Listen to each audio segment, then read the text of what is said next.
niveau de l'identité numérique, de la crypto-monnaie de la Banque centrale qui suit son cours, est-ce que c'est inévitable? Ben, c'est un peu drôle comment la Banque du Canada a réagi. La Banque du Canada a fait un sondage pour demander aux Canadiens qu'est-ce que vous pensez d'une monnaie numérique. Ils sont aperçus que les réponses n'étaient pas les réponses qu'ils voulaient. Puis là, ils nous ont dit, bien, on ne pense pas faire ça, etc. Est-ce que je les crois ou je les crois pas? Je pense que je les crois pas parce que la Banque du Canada a reçu 17 millions de dollars il y a 2 ans du gouvernement du Canada pour préparer une étude et un projet de loi sur une monnaie numérique. Donc, la Banque du Canada a comme mandat de travailler avec le ministère des Finances à Ottawa. Donc, c'est dans les cartons, c'est dans les objectifs d'avoir une monnaie numérique. On est contre ça à 100%. Pourquoi? Une question d'indépendance et de vie privée. Parce qu'une monnaie numérique, c'est quoi, là, pour être bien clair avec tout le monde? Moi, j'ai été banquier.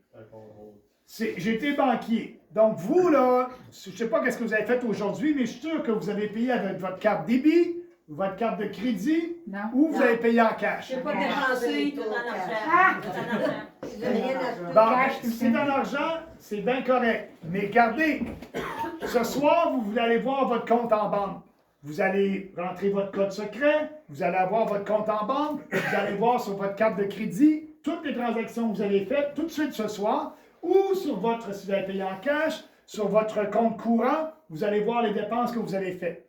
Cette information-là, des dépenses et ce que vous avez fait, c'est une information privée entre vous et votre banquier.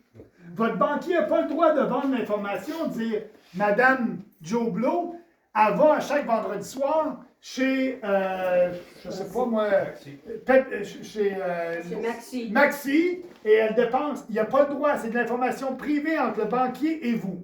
Donc, une monnaie numérique, c'est quoi? Le gouvernement fédéral va vouloir vous inciter à payer avec une genre de carte numérique. Mais si vous ne voulez pas, ça va être à votre choix. Mais je pense que le gouvernement peut arriver et dire, mais maintenant, les pensions au Canada, si vous voulez recevoir votre chèque de pension, premièrement, ce n'est pas par chèque. Je voudrais que vous vous inscrivez à la Banque centrale. Et là, ça va être très efficace. Vous allez recevoir votre chèque de pension tout de suite.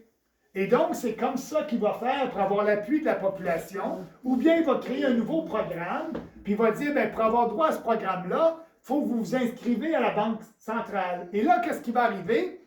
C'est que l'information, là, tout ce que vous faites, ça ne sera plus entre vous et votre banquier. Ça va être entre vous et la Banque centrale. Ça va être entre vous et les politiciens. Ils vont savoir tout ce que vous dépensez. Ils vont avoir le même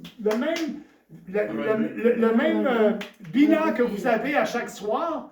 Votre banquier, la Banque du Canada va avoir ça, les politiciens vont avoir ça. Puis à un moment donné, ils peuvent dire, ben là, Joe Blow, il a dépensé 100$ de gaz ce mois-ci. Mais là, votre carte, elle ne marchera plus un jour parce que ça peut être un peu trop. Puis ils vont dire, ben là, si tu vas à une station-service, la carte, elle ne marchera pas. Oui, parce que ton quota de gaz pour le mois, pour lutter contre les changements climatiques, a été atteint. Donc, répondre à votre question, la Banque du Canada et le gouvernement du Canada travaillent pour amener un projet de loi pour avoir une monnaie unique. Ils ne l'imposeront pas aux gens de façon directe. Là, avec le gouvernement, ils vont arriver avec un programme et ils vont suggérer. Mais s'il y a plus de gens qui embarquent, bien là, ils donnent leur information privée. Puis après ça, le gouvernement, avec cette information-là, peut essayer de vous diriger ou vous donner des incitatifs pour dépenser où il veut que vous dépensez ou pas dépenser où il veut que vous ne dépensiez pas. Fait qu'il faut lutter contre ça pour ces raisons-là, surtout de vie privée et de contrôle par les politiciens.